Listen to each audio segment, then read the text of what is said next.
আপনারা জানেন গণ অধিকার পরিষদকে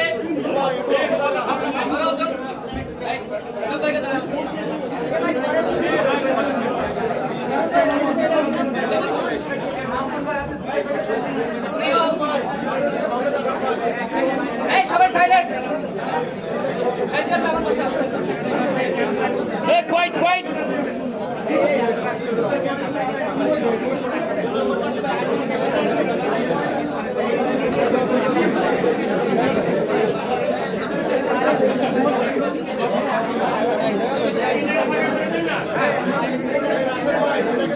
সাংবাদিক ভাইরা, আপনারা জানেন গণ অধিকার পরিষদ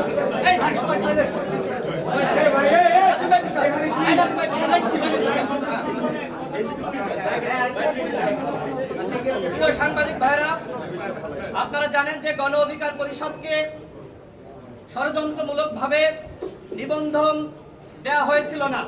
নির্বাচনের আগে আমাদেরকে বলা হয়েছিল আমরা যদি ফ্যাসিবাদ শেখ হাসিনার অধীনে নির্বাচনে যাই তাহলে আমাদেরকে নিবন্ধন দেয়া হবে। আমরা সেই সময় বলেছিলাম গণ অধিকার পরিষদ নির্বাচন কমিশনের সকল শর্ত পূরণ করেছে। আমরা আমাদের যে কাগজপত্র আমরা যাচাই বাছাই করলে অবশ্যই আমরা নিবন্ধন পাবো। আপনারা জানেন যে সেই সময় নিবন্ধনের যে তালিকা প্রকাশ করা হয়েছিল তার মধ্যে গণ অধিকার পরিষদ এবং এবি পার্টি তারা সমস্ত শর্ত পূরণ করেছিল, কিন্তু গণ অধিকার পরিষদ এবং এবি পার্টি এই দুটি দলকে নিবন্ধন দেওয়া হয় না। ইতিমধ্যে আপনারা দেখেছেন যে এবি পার্টিকে নিবন্ধন দেওয়া হয়েছে এবং নির্বাচন কমিশনে সেই সময় আমরা একটি চিঠি দিয়েছিলাম। আমরা সেই চিঠিতে আমরা জবাব দিয়েছিলাম যে সমস্ত শর্ত পূরণ করার পরেও কেন গণ অধিকার পরিষদকে নিবন্ধন দেওয়া হয়নি। পরবর্তীতে আমাদের সভাপতি নুরুল হক নূর তিনি আরেকটি চিঠি নির্বাচন কমিশনের সচিব বরাবর পাঠিয়েছেন এবং সেই চিঠির উত্তর তারা দিয়েছেন এবং আমাদের সাথে যোগাযোগ করা হয়েছে। আজকে আমরা নির্বাচন কমিশনে এসেছি এবং গণ অধিকার পরিষদকে ট্রাক প্রতীকে নিবন্ধন দেওয়া হয়েছে। আমরা সমস্ত জাতির কাছে শুকরিয়া জ্ঞাপন করছি।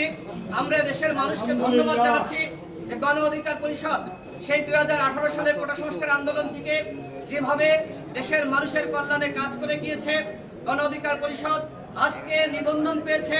ইনশাআল্লাহ আগামীতে গণ অধিকার পরিষদ মানুষের কল্যাণে কাজ করে যাবে। আমরা জানি যে এর আগে এই নির্বাচন কমিশনের অধীনে 2024 সালের যে নির্বাচন হয়েছিল সেই নির্বাচন একটি অবৈধ নির্বাচন ছিল এবং আপনারা জানেন যে জনগণের সাথে যেভাবে প্রহসন এই নির্বাচন কমিশন করেছে। আজকে আমাদেরকে নিবন্ধন দেওয়ার মাধ্যমে আমরা মনে করি যে জনগণের বিজয় হয়েছে, গণ অধিকার পরিষদের বিজয় হয়েছে। আমাদের আইনজীবী এরশাদ সিদ্দিকী এবং আমাদের জুয়েল ভাই তারা অক্লান্ত পরিশ্রম করেছে এবং অন্যান্য আইনজীবী যারা ছিল তারা অক্লান্ত পরিশ্রম করেছে। আপনারা জানেন যে আমরা হাইকোর্টে কোনো রিট করি নাই। গণ অধিকার পরিষদ আমরা নির্বাচন কমিশনের কাছে চিঠি দিয়েছিলাম এবং তাদের কাছে আমরা জানতে চেয়েছিলাম, সেই সময় কিন্তু তারা আমাদের চিঠির কোনো উত্তর দেয়নি। আমরা পরবর্তীতে আমরা এক সপ্তাহ আগে আমরা জানতে চেয়েছি যে কেন গণ অধিকার পরিষদ সকল শর্ত পূরণ করার পরেও নিবন্ধন পাবে না। তারা সেই চিঠির জবাব দিয়েছে এবং আমাদেরকে বলা হয়েছিল যে আমাদের কয়েকটি উপজেলা কমিটি জমা দেওয়ার জন্য। আজকে আমরা আমাদের সকালবেলা আমাদের যে সকল কাগজপত্র চাওয়া হয়েছিল আজকে সকালে আমরা আমাদের দলের পক্ষ থেকে সেই সমস্ত কাগজপত্র জমা দিয়েছি। প্রিয় সাংবাদিক ভাইরা, এ পর্যায়ে বক্তব্য রাখবেন গণ অধিকার পরিষদের আইনজীবী অ্যাডভোকেট এরশাদ সিদ্দিকী। প্রিয় সাংবাদিকবৃন্দ, আপনারা দেখেছেন যে গণ অধিকার পরিষদ রাষ্ট্র থেকে উঠে আসা দল। আমরা 11 জুলাই 2023 তারিখে আমাদের একটা নির্বাচন কমিশন থেকে একটা কমিটি গিয়েছিল। তারা একটা তদন্ত প্রতিবেদন দিয়েছে যে আমাদের তৎকালীন কাউন্সিল 10 জুলাই 2023 তারিখে কাউন্সিল বৈধ এবং তৎকালীন যে আহ্বায়ক ছিলেন তার অপসারণ বৈধ সঠিক ছিল, গণতন্ত্র অনুযায়ী ছিল। তদানুযায়ী নির্বাচন কমিশন আমাদেরকে আরো কিছু কাগজপত্র চাহিদা মোতাবেক আমরা এখানে 4 বস্তা কাগজপত্র নিয়ে এসেছি এবং এখানে আমরা যে আবেদন একটা দিয়েছি পুনর্বিবেচনার জন্য গত 28 তারিখে, সেটার প্রেক্ষিতে প্রয়োজনীয় কাগজপত্র জমা দিয়েছি।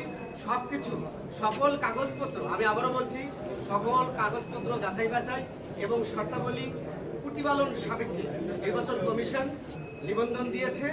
আমরা আজকে নতুন বাংলাদেশে নতুন পার্টি হিসেবে নিবন্ধিত হলাম। আমাদের দলীয় প্রতীক হচ্ছে ট্রাক এবং এই নিবন্ধনটি আমাদের দলের সম্মানিত সভাপতি জনাব নুরুল হক নূরের নামে রেজিস্টার্ড হয়েছে। ধন্যবাদ। এ পর্যায়ে কথা বলবেন গণ অধিকার পরিষদের সংগ্রামী সভাপতি ডাকসুর সাবেক ভিপি জননেতা নুরুল হক নূর।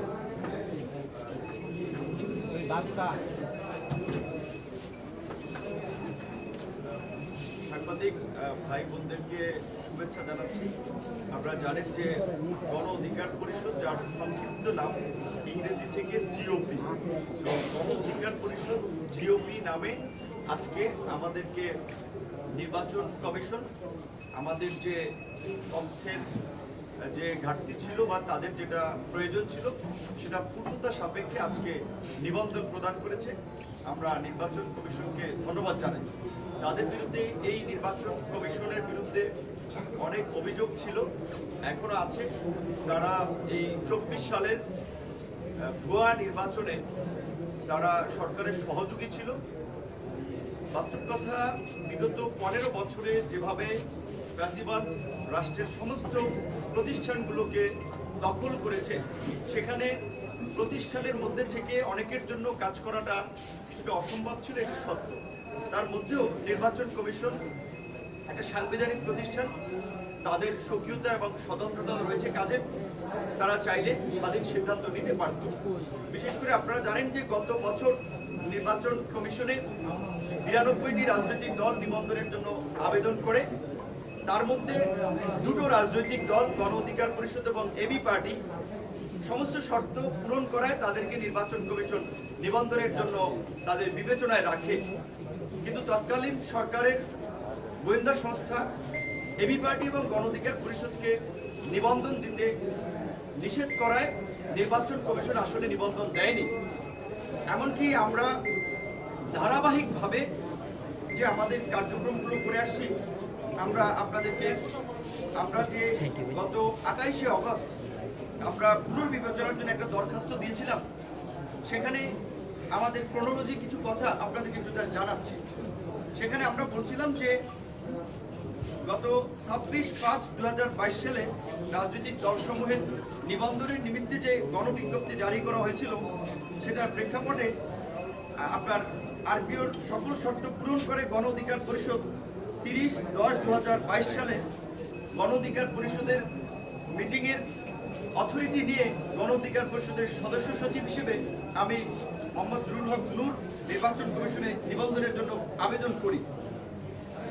নির্বাচন কমিশনের যে শর্ত ছিল, 3টি শর্ত।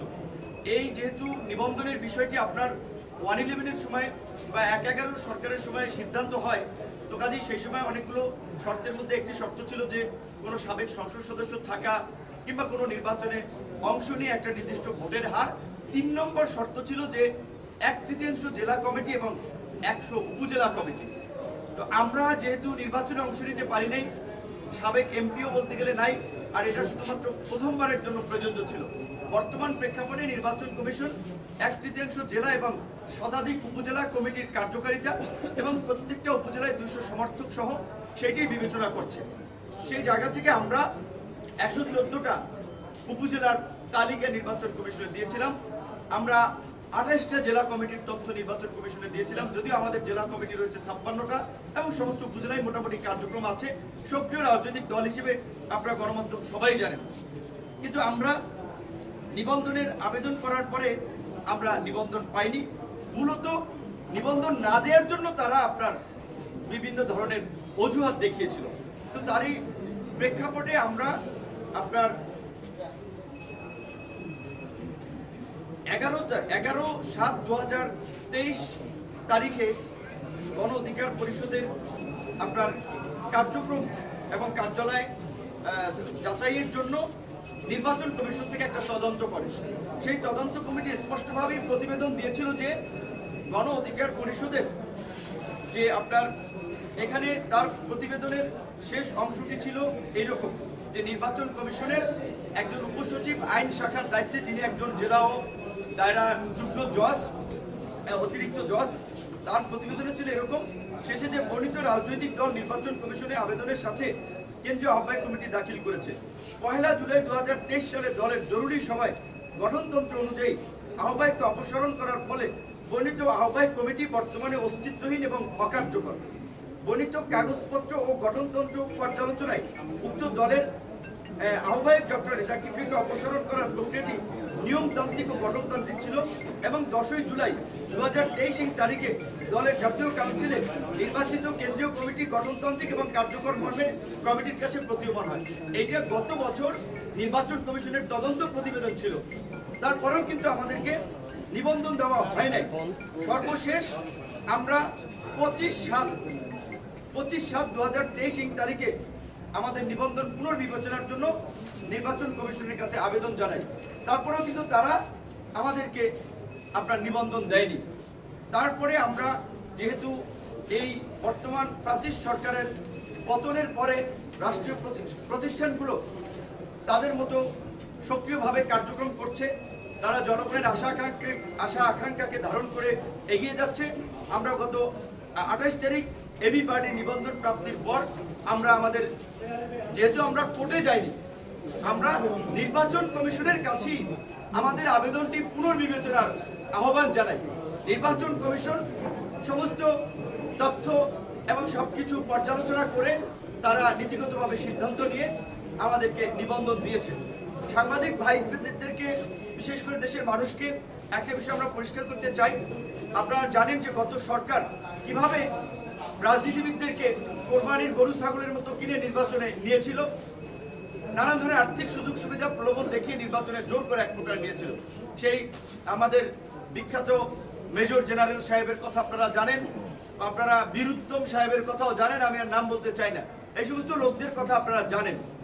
তো আমরা গণ অধিকার পরিষদ 2018 সালে, বিশেষ করে গণ অধিকার পরিষদের সভাপতি হিসেবে আমি, সাধারণ সম্পাদক রাশিদ খান, অন্যান্য নেতৃবৃন্দ, আপনারা জানেন যে এই নেতৃবৃন্দই কিন্তু 18 সালে এই যে আজকে কোটা সংস্কার থেকে রাষ্ট্র সংস্কারের সফল গণ অভ্যুত্থান হয়েছে, এই গণ অভ্যুত্থানের বীজ কিন্তু, এই আন্দোলন সংগ্রামের বীজ কিন্তু 18 সালে বপন করে দিয়েছিল। যার ফলেই কিন্তু আমরা এদেশের আপামর জনসাধারণ, বিশেষ করে তরুণ জনগোষ্ঠীর একটা সমর্থন পেয়েছি, যার ফলে আমাদের 18 সালে যখন কোটা সংস্কারের দাবিটা আংশিক পূরণ হয়েছে, তখন আমরা কোটা সংস্কার থেকে রাষ্ট্র সংস্কারে গণ অধিকার পরিষদ নামক রাজনৈতিক দলের ঘোষণা করি এবং আমরা এই তরুণদেরকে সংগঠিত করার জন্য, তাদের প্রতিবাদী চেতনাকে জাগ্রত করার জন্য, মানুষের অধিকার আদায়ে আমরা সক্রিয় এবং সোচ্চার ছিলাম। হামলা, মামলা, নির্যাতন, নিপীড়নও কিন্তু আমরা দমে যাইনি। আমরা দৃঢ়ভাবে বিশ্বাস করি পুরানো জঞ্জাল সরাতে নতুনদের আগমনের কোনো বিকল্প নাই। আজকে যেই তরুণরা বিপ্লব ঘটিয়েছে, গণ অভ্যুত্থান ঘটিয়েছে, এই তরুণরাই পারবে আগামীর বাংলাদেশকে সঠিক পথে পরিচালিত করতে। এই যে একটা নতুন পলিটিক্স, নিউ ডিসকোর্স, নিউ রাজনৈতিক দল, মানুষের যে প্রত্যাশা, এবং গণ অধিকার পরিষদ হচ্ছে এই নতুন প্রজন্মের নতুনদের রাজনৈতিক দল। এখন এই দল যেন একটা সম্ভাবনাময় শক্তিশালী দলে পরিণত হতে না পারে, এই দলের নেতা কর্মীদের বিরুদ্ধে অতীতেও নানান ধরনের প্রপাগান্ডা, ষড়যন্ত্র হয়েছে, এখনো হচ্ছে এবং হবে। কিন্তু আমরা পরিষ্কারভাবেই বলতে চাই, শেখ হাসিনার ফ্যাসিবাদকে মোকাবেলা করেই কিন্তু, শেখ হাসিনার সাথে লড়াই সংগ্রাম করেই কিন্তু আমরা আজকের এই অবস্থাটা তৈরি করেছি। আপনাদের সবার আমরা ইতিবাচক সহযোগিতা চাই। আগামীর বাংলাদেশ বিনির্মাণে বিশেষ করে তরুণ, পাশাপাশি তরুণ বলতে শুধুমাত্র বয়সের তরুণ আমরা বোঝাচ্ছি না, যারা কাজে তরুণ, যাদের তারুণ্য আছে, বয়স যাদেরকে বয়সের ফ্রেমে বাঁধতে পারে না। এই যে আপনারা দেখবেন এই আন্দোলনে 60 বছরের আপনার বৃদ্ধ কিংবা 50 বছরের আমাদের মায়েরা রাজপথে তাদের সন্তানদেরকে নিয়ে কিন্তু নেমে গিয়েছে। অবসরপ্রাপ্ত সামরিক কর্মকর্তা কর্মচারীরা রাওয়া ক্লাব থেকে তারা কিন্তু রাজপথে নেমে এসেছিল। অবসরপ্রাপ্ত বিভিন্ন আমলারাও কিন্তু এই জনগণের পক্ষে অবস্থান নিয়েছিল। কাজী এই যে যারা প্রতিবাদী তারুণ্য যাদের মধ্যে রয়েছে, সেই তারুণ্যকে নিয়ে আমরা আগামীতে এগিয়ে যেতে চাই। এখন গণ অধিকার পরিষদ নামে আবার মিডিয়ায় বা বিভিন্নভাবে আরেক অংশ রেখে একটা বিব্রতকর পরিস্থিতি আমাদের জন্য তৈরি করতে চায়, বা একটা বিভ্রান্তি। প্রকৃত অর্থে আপনারা দেখেন যে আমাদের এই কপি আছে, আপনাদের প্রত্যেককে আমরা কপি দিয়ে দেব। আপনার অফিসিয়ালি, সাংগঠনিকভাবে গণ অধিকার পরিষদ সংক্ষিপ্ত নাম যার জিওপি আমরা নিবন্ধিত হয়েছি। তো অনুরোধ করব 2-4 জন যারা বিভ্রান্তকারী পথভ্রষ্ট যদি দাবি করে গণ অধিকার এটিকে হয়, আপনারা দেখেছেন তাদের রাজনৈতিক অবস্থানটা বা সাংগঠনিক অবস্থানটা এই দলের কোথায় কি পর্যায়ে ছিল সেটা আপনারা জানেন।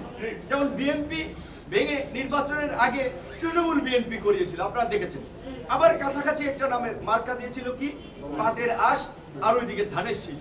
সো এইদিকে এই যে যারা গণ অধিকার পরিষদের মতো আগামীর একটা সম্ভাবনাময় রাজনৈতিক দল, একটা তরুণদের রাজনৈতিক দলকে যারা ডিভাইডেড দেখাতে চায়, বিভক্ত দেখাতে চায়, বিভ্রান্ত করতে চায় জনগণকে, আমরা বিশেষ করে রাষ্ট্রের চতুর্থ স্তম্ভ, ফোর্থ স্টেট, বর্তমান আমি মনে করি যে রাজনৈতিক দল সরকার তার চেয়ে গুরুত্বপূর্ণ ভূমিকা পালন করতে হবে সাংবাদিক সমাজকে।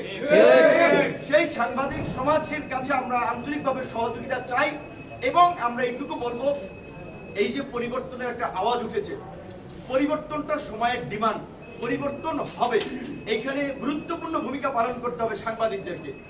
যারা লুটপাট করছে, চাঁদাবাজি করছে, দখলদারি করছে, নৈরাজ্য তৈরি করছে বিভিন্ন জায়গায়, মানে আগে আওয়ামী লীগ যেভাবে লুটপাট করে খেত, চাঁদাবাজি ধান্দাবাজি করে খেত, এখন কিন্তু আরেকটা নব্য দখলদার গোষ্ঠী ওই জায়গায় কিন্তু সেটেল হয়ে গেছে।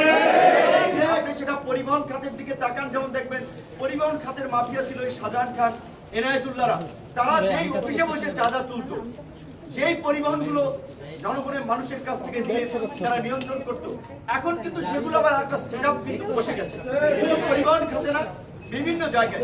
এখন আমরা যেটা বলছি যে এই গত রেজিমের সহযোগীদের অস্তিত্ব না রাখার জন্য, বিকজ তাদের অস্তিত্ব যদি থাকে তাহলে নতুন পরিবর্তন হবে না।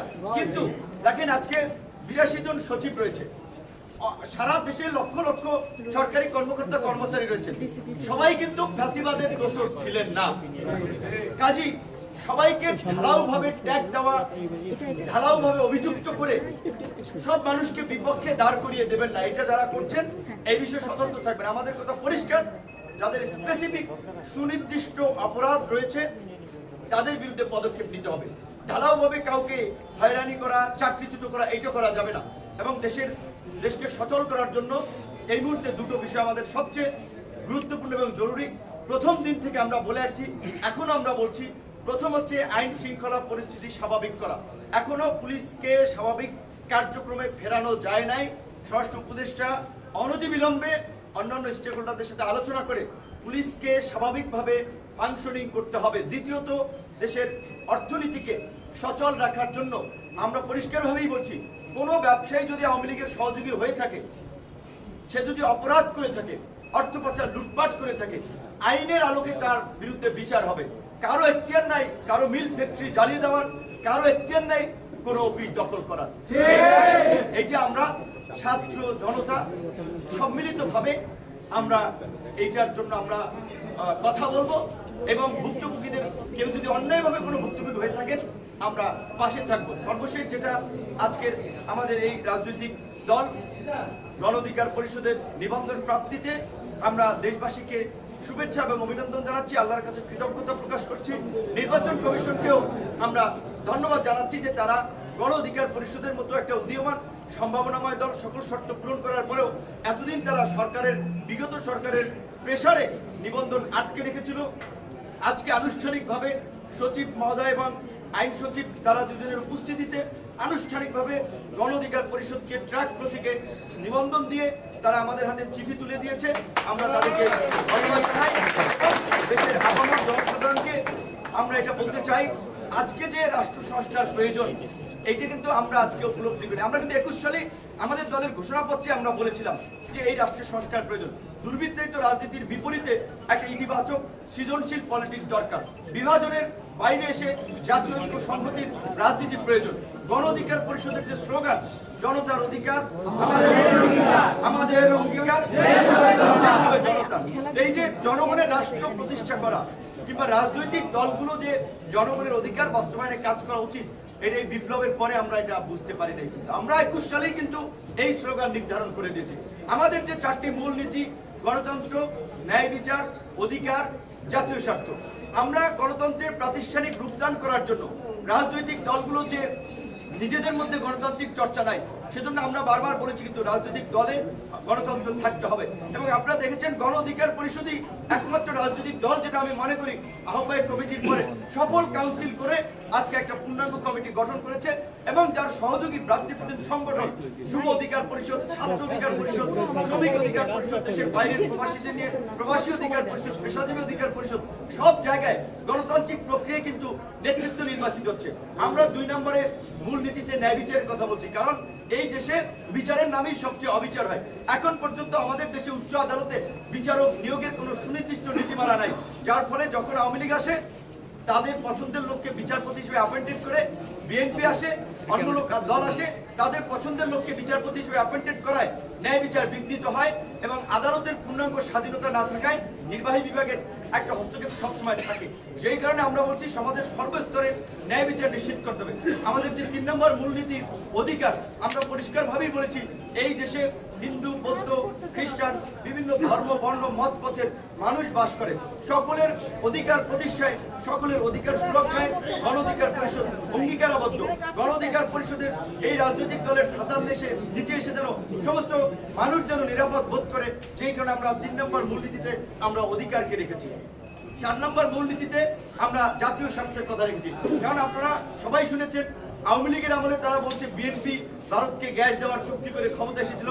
আবার আমরা তো পরিষ্কারভাবেই দেখেছি গত 15 বছরে কিভাবে আওয়ামী লীগ বাংলাদেশকে ভারত নিয়ন্ত্রিত একটি পুতুল রাষ্ট্রে পরিণত করেছিল এবং এই শেখ হাসিনার পতনেও শেষ দিকেও ভারতের সামরিক বাহিনীর হস্তক্ষেপে শেখ হাসিনা কিভাবে এই দেশে গণহত্যা চালাতে চেয়েছিল এবং রয়ের সহযোগিতায় গণহত্যা চালিয়েছিল, সেগুলো আজকে পরিষ্কার ভারতীয় গোয়েন্দা সংস্থা রয়ের সহযোগিতায় এবং ভারতের সমর্থনে। কাজেই আমরা বলেছি যে দল নয়, মত নয়, সবার আগে বাংলাদেশ, সবার আগে বাংলাদেশ, সবাই মিলে গর্ব দেশ। কাজেই এই দেশকে সবার উপরে স্থান দিতে হবে, যার কারণে আমরা বলছি যে জাতীয় স্বার্থ গণ অধিকার পরিষদের রাজনীতিতে অন্যতম প্রাধান্য, যার কারণে এই 4টি মূলনীতি এবং আমরা আমাদের লক্ষ্য উদ্দেশ্যে পরিষ্কারভাবেই বলেছি একটা গণতান্ত্রিক, বৈষম্যহীন, জ্ঞানমুখী একটা কল্যাণ রাষ্ট্র আমরা গঠন করতে চাই, যেখানে মানুষের স্বাস্থ্য, শিক্ষার মতো মৌলিক অধিকারগুলো হবে সার্বজনীন এবং কোনো পরিবারতন্ত্র কিংবা কোনো কর্তৃত্ববাদী শাসন যেন স্থায়ীভাবে আস্তানা না গেড়ে বসতে পারে। ওইটা কিন্তু 2021 সালের 26 অক্টোবর আমাদের ঘোষণাপত্রে 21 দফা কর্মসূচিতে আমরা বলেছিলাম একই ব্যক্তি একই সাথে দলীয় প্রধান এবং সরকার প্রধান হিসেবে থাকতে পারবে না। একই ব্যক্তি 2 বারের বেশি প্রধানমন্ত্রী হিসেবে থাকতে পারবে না। এটা কিন্তু এখনকার চমক না, 21 সালেই কিন্তু আমরা বলেছি। তো আপনারা যারা তাৎক্ষণিক নোটিশে এখানে এসেছেন তাদেরকে ধন্যবাদ। আপনাদের যদি কোনো প্রশ্ন থাকে আমরা উত্তর দিব, না হলে আমরা শেষ করব। আমরা দেখলাম যে আপনার নামে ভারত নিষেধাজ্ঞা জারি করেছে, এই বিষয়ে কিছু বলবেন কি? আচ্ছা, প্রথমত দেখেন আমরা পরিষ্কারভাবেই বলেছি যে ওই গ্রামে মানুষ ধরেন হাসি ঠাট্টা করে বলে যে বউ পাল্টানো যায়, প্রতিবেশী পাল্টানো যায় না। তো এই যে আমাদের 4500 বর্ডারের যে প্রতিবেশী ভারত, এই প্রতিবেশী কিন্তু আমরা পাল্টাতে পারবো না। তাহলে এখন প্রতিবেশীর সাথে যদি আমাদের বৈরী সম্পর্ক থাকে, তারাও ক্ষতিগ্রস্ত হবে, আমরাও ক্ষতিগ্রস্ত হব। তাই আমরা চাই আমাদের প্রতিবেশী রাষ্ট্র ভারতের সাথে বাংলাদেশের সরকার এবং বাংলাদেশের জনগণের একটা আন্তরিক এবং সুসম্পর্ক থাকুক।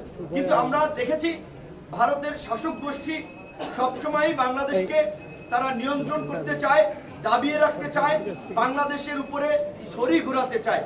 এই যে একটা আপনার আমাদেরকে অবমূল্যায়ন করা কিংবা এই যে দাদাগিরি করা, এই যে আমরা মানব না।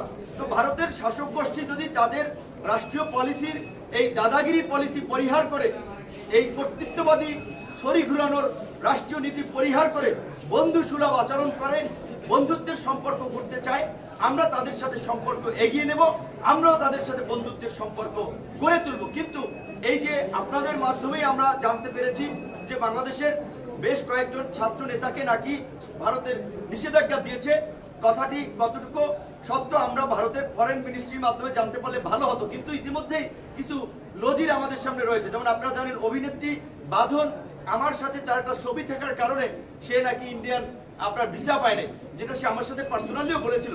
আমেরিকান এম্বাসির স্বাধীনতা দিবসের প্রোগ্রামে দেখা হয়েছিল, সেখানে সে আমার সাথে একটা ছবি তুলেছিল, সেই কারণে তার ইন্ডিয়ান ভিসা হয় নাই। তো কেন ভাই, আমরা তো সরকারে ছিলাম না, আমরা তো মানে একেবারে ভারতের শত্রু হয়ে যাওয়ার মতো কোনো রাজনৈতিক দলও ততদিনে ছিলাম না। আমরা একটা উদীয়মান রাজনৈতিক দল, 5 বছর 6 বছরের রাজনৈতিক অগ্রযাত্রায় নিজেরা বেড়ে ওঠার চেষ্টা করছি। সেই ক্ষেত্রে এরকম উদীয়মান শক্তি রাজনৈতিক দলগুলোকে যদি ভারত বন্ধু না মনে করে, তাহলে বাংলাদেশের জনগণের সমর্থন তারা হারাবে। আমরা আশা করি যে ভারতের এই ধরনের ভ্রান্ত নীতি যদি থেকে থাকে, সেটা ভারত প্রত্যাহার করবে বা সুবিবেচনা করবে। ভাই ভাই প্রতীক যেটা পেয়েছেন সেটা নিয়ে খুশি কিনা? আচ্ছা, এখন শুনেন, এইটা আপনাদের একটু বিষয় দেখেন। নির্বাচন কমিশনের যে রাজনৈতিক দল বা নির্বাচনের জন্য প্রতীকগুলো আমার কাছে অদ্ভুত এবং হাস্যকর মনে হয়েছে। কি খান সোপা, এইগুলো একটা নির্বাচনী প্রতীক হয় যে এখন তাদের লিস্টে যা আছে সেখান থেকে একটা সিলেকশন করতে হয়। পরবর্তীতে হয়তো নির্বাচন কমিশনকে আমরা আবেদন জানাবো, বা যেমন রাজনৈতিক দলগুলোকে যেন একটু দেখতে ভালো, শুনতে ভালো এবং একটু এরকম একটা মানে বলা চলে একটা রুচি সম্মত একটা প্রতীক যেন সব রাজনৈতিক দলগুলোকে দেয়। তবে আমরা যে প্রতীকটা পেয়েছি, একদিকে এটা একেবারেই জনগণের সাথে, সারা দেশের মানুষ চেনে, তাদের কাজের সাথে সম্পৃক্ত, এবং আমরা সিদ্ধান্ত নিচ্ছি যে ট্রাক নিয়েই আমরা উপজেলা জেলায় সফরে আমরা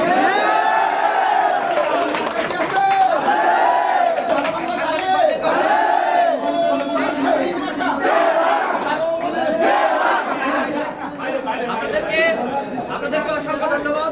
গণ অধিকার পরিষদের পক্ষ থেকে সাংবাদিক ভাইদেরকেও আমরা অভিনন্দন তুষার ভাই